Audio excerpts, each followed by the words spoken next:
You know that feeling when someone says something that completely ruins your entire day?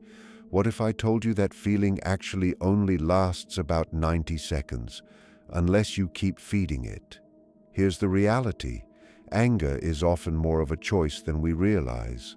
Neurologically, the stress chemicals that create anger naturally flush out of your system in roughly 90 seconds. But most of us keep the anger alive by replaying the story in our heads, rehearsing the perfect comeback, or reliving the moment again and again. It's like having a smoke alarm that goes off when you accidentally burn toast.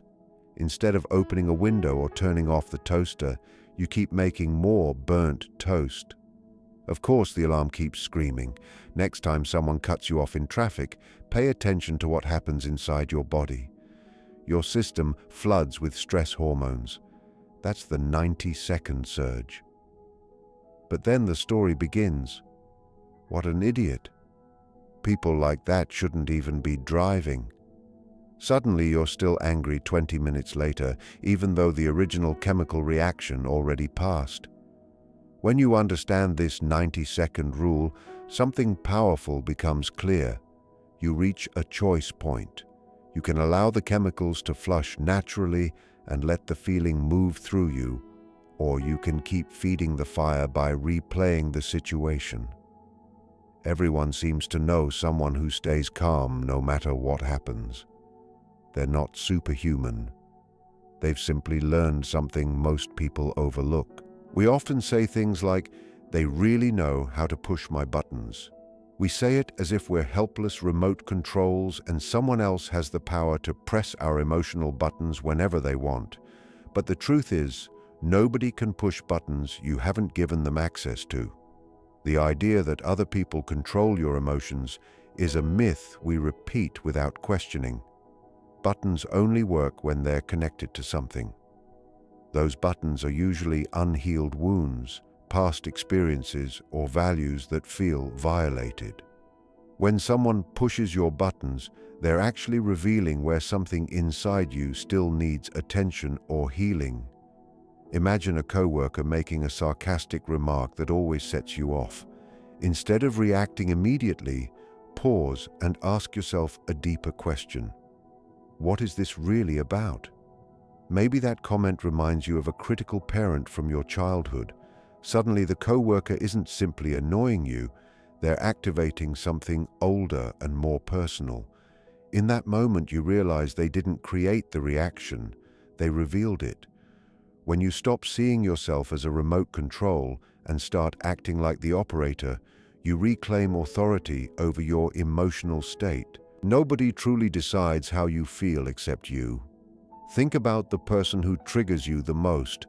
The reaction they create inside you says more about your internal story than about them. When you see triggers as signals rather than attacks, they become opportunities for growth instead of battles to win. Here's something that surprises many people. What we label as anger often isn't the primary emotion at all. Anger frequently acts like a security guard protecting something more vulnerable. Underneath anger, you'll usually find feelings like hurt, fear, embarrassment, or shame. Anger shows up because it feels safer than exposing those softer emotions. For example, someone criticizes your work and you immediately feel angry. But if you look closely, the anger might actually be protecting hurt.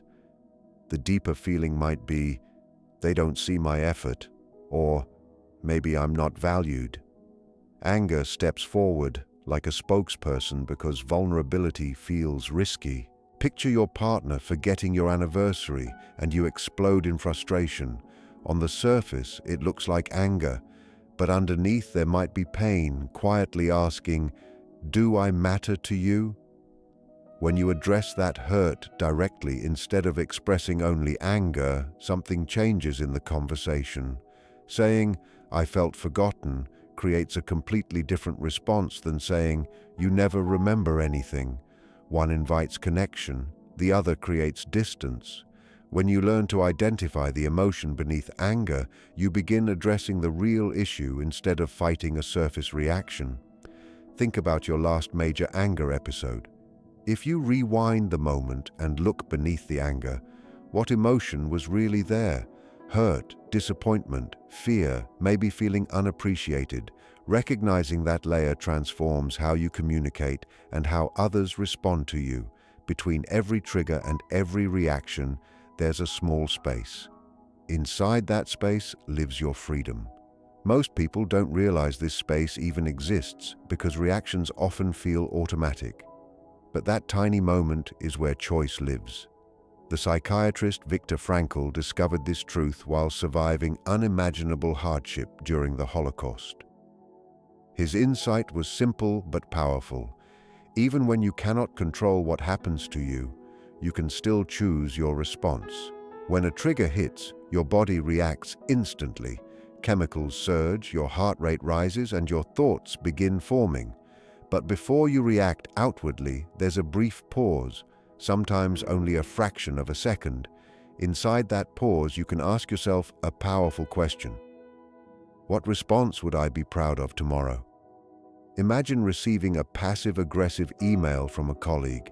Your first instinct might be to fire back immediately with something equally sharp. But if you notice that small gap before hitting send, you suddenly gain control of the moment. That space between trigger and response is like a hidden superpower. Some people seem calm no matter what happens around them. It's not because they never feel anger or frustration. It's because they've learned to recognize and use that space before reacting. Another skill that strengthens this control is learning to observe your emotions instead of becoming them. Imagine watching your feelings the same way you watch clouds moving through the sky. They appear, change, and eventually pass. Inside you, there's an observer, a part of your awareness that can notice emotions without being completely consumed by them. Instead of saying, "I am angry," the observer might notice, "Anger is arising. My heart rate is increasing." That small shift creates distance between you and the emotion. Consider a moment when a teenager rolls their eyes at you. Without awareness, irritation might take over instantly. But if you activate the observer, something different happens. You notice the irritation instead of instantly reacting to it. From that observing position, you're no longer trapped inside the emotion. You can respond with intention rather than reflex. The observer self is calm, steady, and always present in the background. Think about a moment when chaos surrounded you, but you somehow stayed calm, maybe during an emergency or stressful situation. In those moments, the observer part of you was quietly guiding your response. The good news is you can strengthen that ability intentionally. Another powerful shift happens when you change how you see difficult people. What if the most challenging people in your life aren't obstacles, but trainers helping you build emotional strength? Just like a physical trainer pushes your muscles beyond comfort so they grow stronger, certain people challenge your emotional resilience. That critical boss might be strengthening your patience. A passive-aggressive neighbor might be teaching you how to set boundaries. Imagine your micromanaging boss sending their 15th email of the day asking for updates. Instead of thinking, "They don't trust me," you might reframe it as an opportunity to practice calm communication under pressure. Suddenly the situation feels less like personal persecution and more like training. You begin responding with curiosity rather than defensiveness. Questions replace assumptions. What information would help you feel confident about this project? Shifts the dynamic entirely. When difficult people become emotional trainers, you stop feeling like a victim of circumstances. You become a student of your own growth. Every interaction becomes a chance to strengthen patience, communication, and self-control. Boundaries play a huge role in maintaining emotional balance as well. Many people think boundaries are walls that shut others out. In reality, healthy boundaries are more like gates where you decide what enters and what stays outside. A helpful way to imagine boundaries is like the skin on your body. Skin allows beneficial things like warmth and touch while protecting you from harm. Emotional boundaries work the same way. You might say to someone who's raising their voice, "I understand you're frustrated, but I don't respond well to yelling. Can we continue this conversation when things are calmer?" That statement isn't aggressive. It's simply clear and respectful. Another example might be a friend who constantly complains but never wants solutions. Instead of absorbing endless negativity, you might say, "I care about you, but I can only listen to this problem for a few minutes unless you want to brainstorm solutions." By setting that limit, you're protecting your energy while still showing support. Boundaries aren't about rejecting people. They're about preserving your ability to show up with patience and care instead of resentment. Sometimes the healthiest response in a heated moment is stepping away temporarily. Many people confuse this with avoidance, but there's a big difference between running away and making a strategic pause. When emotions run high, your nervous system becomes flooded with stress signals. Your logical brain temporarily loses some control while your survival instincts take over. In those moments, continuing the conversation rarely leads anywhere productive. Taking a break allows your nervous system to settle and your rational thinking to return. You might say, "I need to step away from this conversation for a little while. Let's continue when I can respond thoughtfully instead of reacting emotionally." This approach respects both the relationship and your emotional capacity. It shows that the conversation matters enough to handle it properly instead of letting anger take control. Imagine your spouse bringing up a sensitive issue right after you've come home from an exhausting day at work. Instead of snapping or shutting down, you could say, "This topic is important to me, but I'm not in the right headspace right now. Can we talk about it later this evening?" In that moment, you're not avoiding the conversation. You're choosing the timing that allows both of you to communicate with clarity and respect. Strategic pauses often lead to far healthier outcomes than immediate reactions driven by stress. Over time, these small practices, noticing the 90-second emotional wave, identifying the real feeling beneath anger, recognizing the choice point, observing emotions, reframing difficult people, setting boundaries, and taking thoughtful timeouts build something powerful. They create emotional freedom. Instead of being controlled by every trigger, you begin responding with awareness, intention, and calm strength. Your emotions stop controlling your reactions, and you start directing them with purpose. Timeouts prevent emotional damage that can take weeks to repair. Just 5 minutes of space can save hours of exhausting cleanup conversations later. Most people have experienced saying something in the heat of the moment that they deeply regretted afterward. Once those words are spoken, you can apologize, but the emotional impact often lingers. Strategic timeouts help prevent those painful moments before they happen. A short pause allows emotions to settle and logic to return. Everyone needs a break sometimes during intense conversations. The mature approach is not disappearing or shutting down, but openly asking for a pause when you recognize you're overwhelmed. When people communicate that need honestly, they protect both the relationship and the conversation itself. Think back to a discussion that went badly simply because you were already stressed, tired, or mentally overloaded. Maybe the topic itself wasn't the real problem. Your emotional capacity was already stretched thin. A simple timeout in that moment could have completely changed the outcome of the interaction.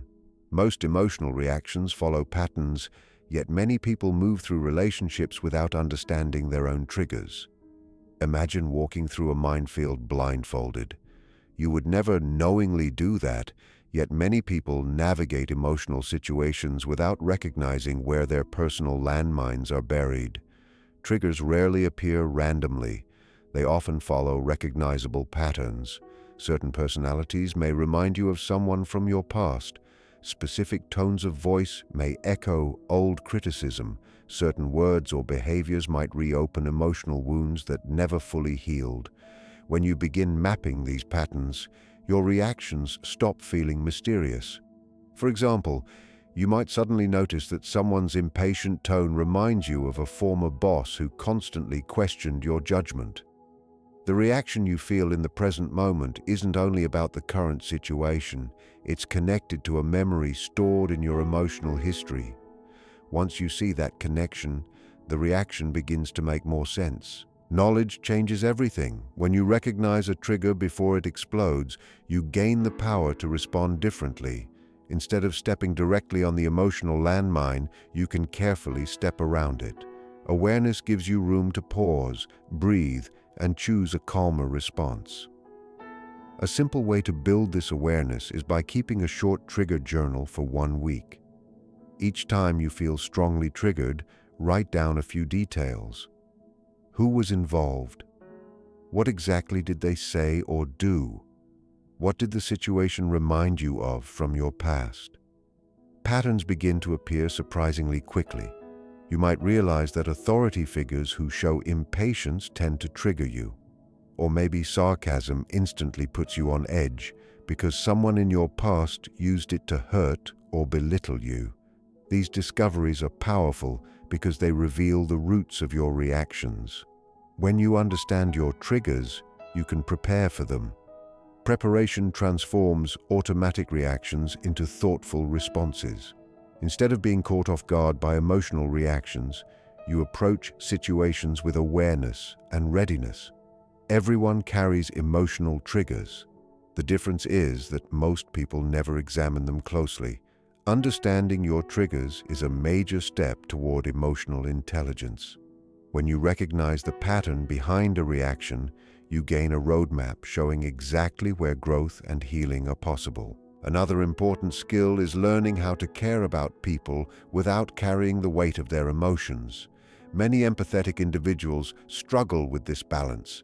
They want to support others, but they end up absorbing every piece of stress, frustration, and pain that comes their way.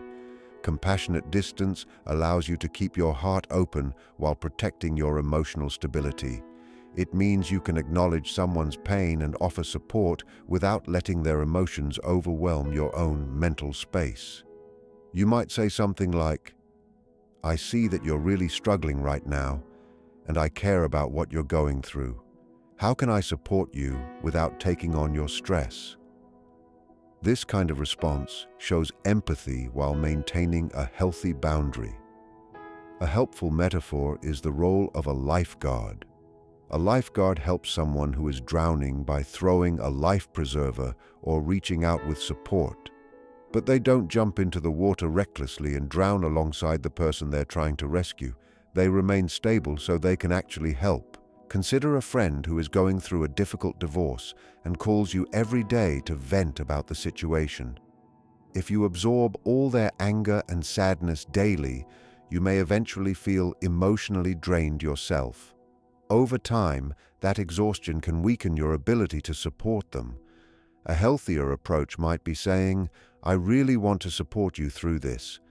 Let's set aside time twice a week to talk about what's happening, and on the other days, maybe we can do something positive together." This keeps your support consistent without letting the situation dominate your emotional energy.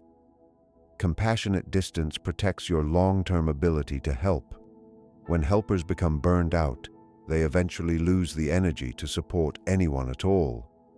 Maintaining boundaries allows your care to remain sustainable and genuine.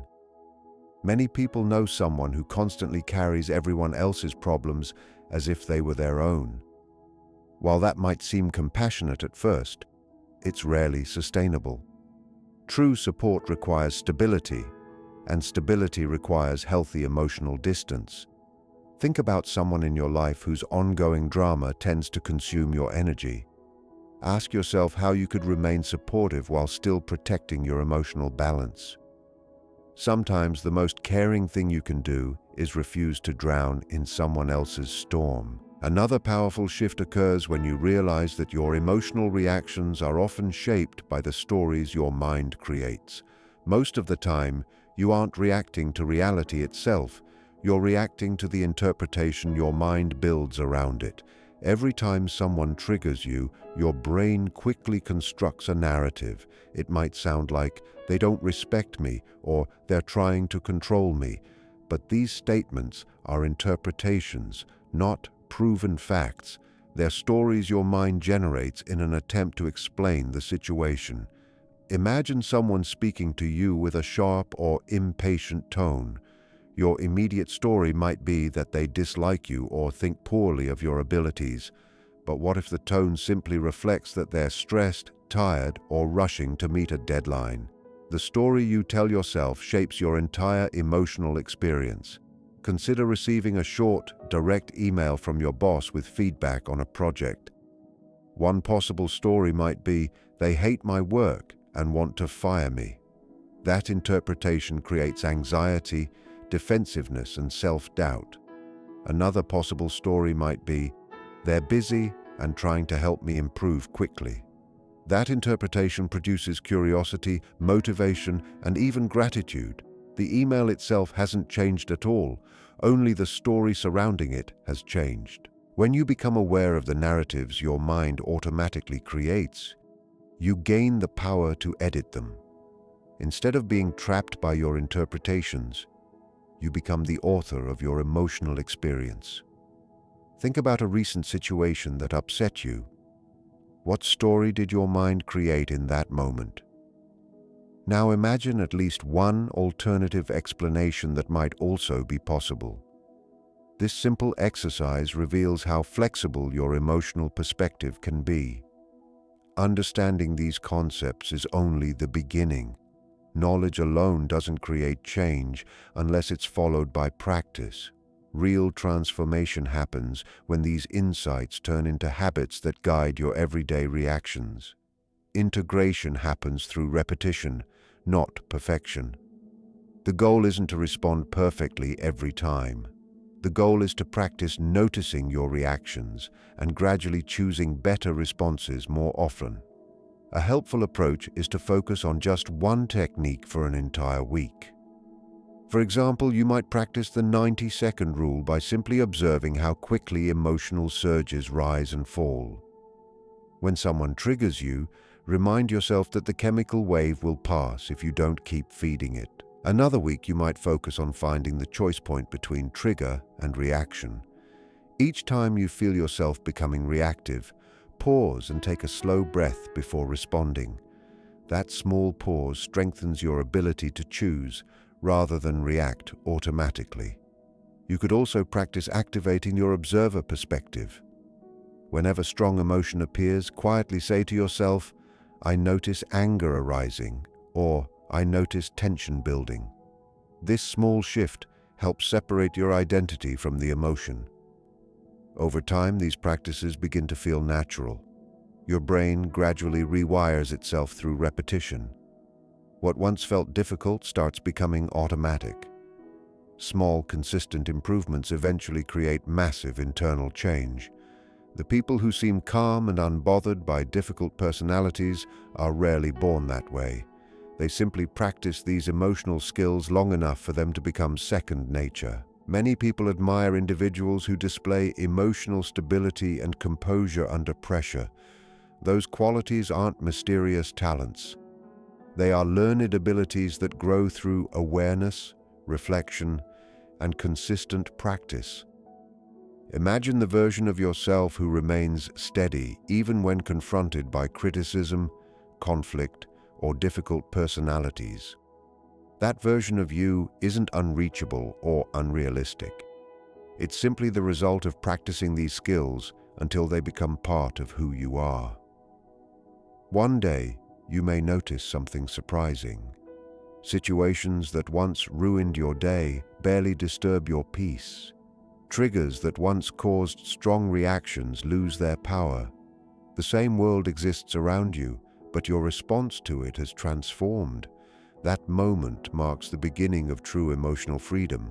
Instead of being controlled by every difficult interaction, you move through challenges with calm awareness and deliberate choice. And the person you become through that process is someone who protects their peace while still engaging fully with life.